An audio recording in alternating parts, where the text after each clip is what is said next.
ऐसा लग रहा है कि मानो दिल्ली गवर्नमेंट का बुरा वक्त शुरू हुआ है। एक के बाद एक मुसीबतें उनके सामने आ पहुंचती है, जिससे वे चाहकर भी नहीं निकल पा रहे और बस झगड़ों में फंसते ही जा रहे हैं। अब चाहे वो झगड़ा ऑपोजिशन बीजेपी से हो या फिर दिल्ली एलजी वीके सक्सेना से या फिर ईडी से, दिल्ली गवर्नमेंट का बुरा वक्त चल रहा है। इससे कोई भी डिसएग्री नहीं कर सकता है। ऐसे दिल्ली गवर्नमेंट ने तो हमेशा से ही कहा है कि बीजेपी, ईडी और एलजी सब मिले हुए हैं, तो उनके हिसाब से तो उनका बस एक ही दुश्मन है और वो है रूलिंग पार्टी। जहां अभी हाल ही में दिल्ली गवर्नमेंट ने एलजी वीके सक्सेना के खिलाफ सुप्रीम कोर्ट का रुख किया है, उनके द्वारा दिल्ली गवर्नमेंट के पावर्स के साथ छेड़खानी में। वहीं दूसरी ओर अरविंद केजरीवाल ने ईडी से कह दिया है कि वे दिल्ली लिकर पॉलिसी केस में वर्चुअली अपेयर हो जाएंगे। दिल्ली गवर्नमेंट अभी खुशी थी इन दोनों मामलों में कदम उठाने से कि उन्हें सुप्रीम कोर्ट ने एक बहुत बड़ा झटका दे दिया है, जब एक बार फिर से सुप्रीम कोर्ट की फटकार दिल्ली गवर्नमेंट को पड़ी है। इस फटकार के साथ ही सुप्रीम कोर्ट में चीफ जस्टिस ऑफ इंडिया की बेंच के सामने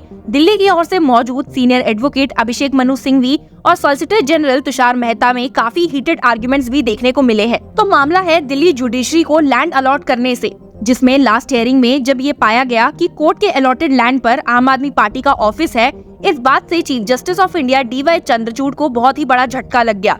उन्हें समझ ही नहीं आया कि भला कैसे कोर्ट के अलॉटेड लैंड पर एक पॉलिटिकल पार्टी अपना ऑफिस बसा सकती है। और आम आदमी पार्टी को फटकारते हुए उन्होंने कहा था, no one can take law into their own hands, how can a political party sit tight on that, what is this. Chief Justice of India की इस फटकार के बाद तुरंत से एक्शन लेते हुए एक मीटिंग हुई, जिसमें दिल्ली गवर्नमेंट ने कहा कि वे ये जमीन से मूव कर जाएंगे, पर उन्हें बदले में एक जमीन चाहिए अपना ऑफिस सेट करने के लिए। पर फिर भी मामला आगे नहीं बढ़ा और चीफ जस्टिस ऑफ इंडिया ने वापस से सोमवार को फटकारते हुए कहा, how can any political party sit on it, all encroachments will be removed, the High court should be given possession of the land which can be used for the public and citizens। इस point पर SG Tushar Mehta ने आम आदमी party को target करते हुए पूछ लिया कि आखिर उन्हें एक दूसरी जमीन अलॉट करने की भी क्यों जरूरत है, and stated, if they want to evacuate, then let them evacuate. What is this condition? How can they hold the Supreme Court and the High Court at ransom? हालांकि ये सुनकर दिल्ली गवर्नमेंट की ओर से मौजूद सीनियर एडवोकेट अभिषेक मनु सिंघवी बिगड़ गए और कहा कि आम आदमी पार्टी नेशनल पार्टी है, and stated, am I not entitled to a single plot as one of the 6 national political parties? हालांकि चीफ जस्टिस ऑफ इंडिया ने इसका पलट जवाब देते हुए कह दिया, you should not appear in this case. You cannot oppose the ground for Delhi High Court.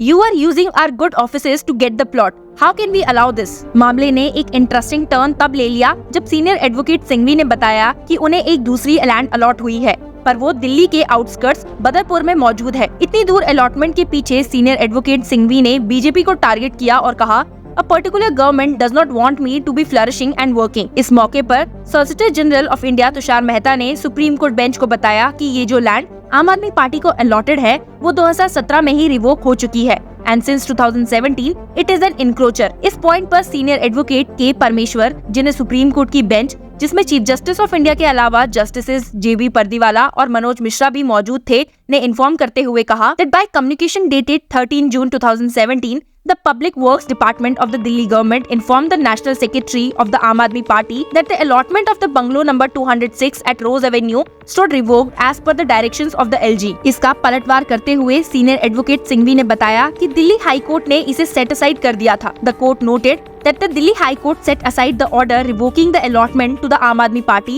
and remanded the matter to the LG for fresh consideration। और जिसके बाद LG ने एक फ्रेश ऑर्डर दिया जिसमें उन्होंने सेम बात ही वापस से दोहराई थी। हालांकि ये सुनकर तो चीफ जस्टिस ऑफ इंडिया ने खुद ही सीनियर एडवोकेट सिंघवी को जवाब देते हुए कहा, doctor Singhvi, after 2017 you have no lawful right to be in occupation that you cannot deny। और इस मामले में अपना फैसला सुनाते हुए सुप्रीम कोर्ट बेंच ने ऑर्डर स्टेट किया, in view of the impending elections we grant time till 15 June 2024 to vacate the premises so that the land which have been allotted for the purpose of expanding the footprint of the district judiciary can be duly utilized on an expeditious basis। सिर्फ यही नहीं, Supreme Court also granted liberty to the Aam Aadmi Party to apply to the Land and Development Office of the Government of India for allotment of an alternate land। The court asked the LNDO to consider the application in accordance with the law and communicate its decision to the Aam Aadmi Party within a period of 4 weeks। आपको बता दे कि supreme Court bench ने अपने order में ये भी state किया है कि दिल्ली हाई कोर्ट को जल्द ही जमीन की तलाश है,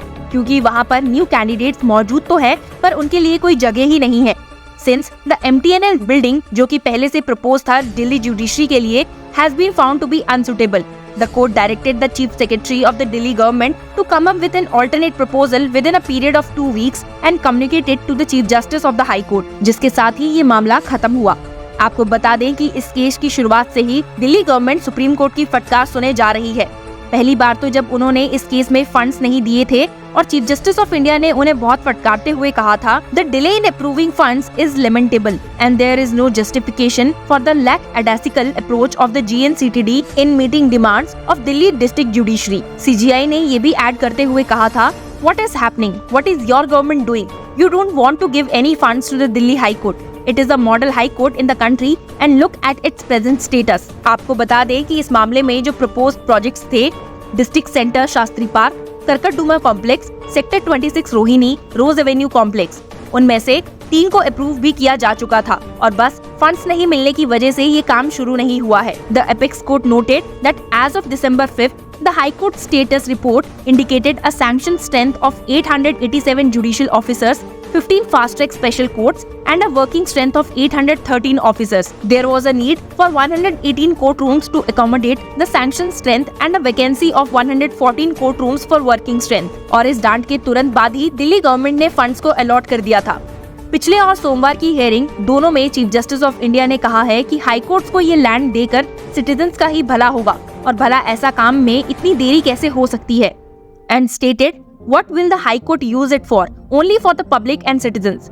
अपने ऑर्डर में चीफ जस्टिस ऑफ इंडिया ने ये भी स्टेट किया था, we direct that the chief secretary, PWD secretary and finance secretary of Delhi government should convene a meeting with the registrar general of the High Court before the next date to ensure resolution of all the issues. अपने support में Delhi government ने Supreme Court bench के सामने एक affidavit submit करते हुए कहा भी था that the plot was allotted to it by the Delhi government in 2015 and that it was only in 2020 that the plot was earmarked by the Land and Development Office of the Government of Delhi for building additional courtrooms for Ross Avenue Complex। आपके मन में ये सवाल भी चल रहा होगा कि जब दिल्ली जुडिशरी को जमीन की इतनी जरूरत है तो चीफ जस्टिस ऑफ इंडिया ने अपने ऑर्डर में 15 जून की डेट ही क्यों फिक्स की है। तो आपको बता दें कि 2024 लोकसभा इलेक्शंस को ध्यान में रखते हुए चीफ जस्टिस ऑफ इंडिया ने आम आदमी पार्टी को तब तक का टाइम दिया है।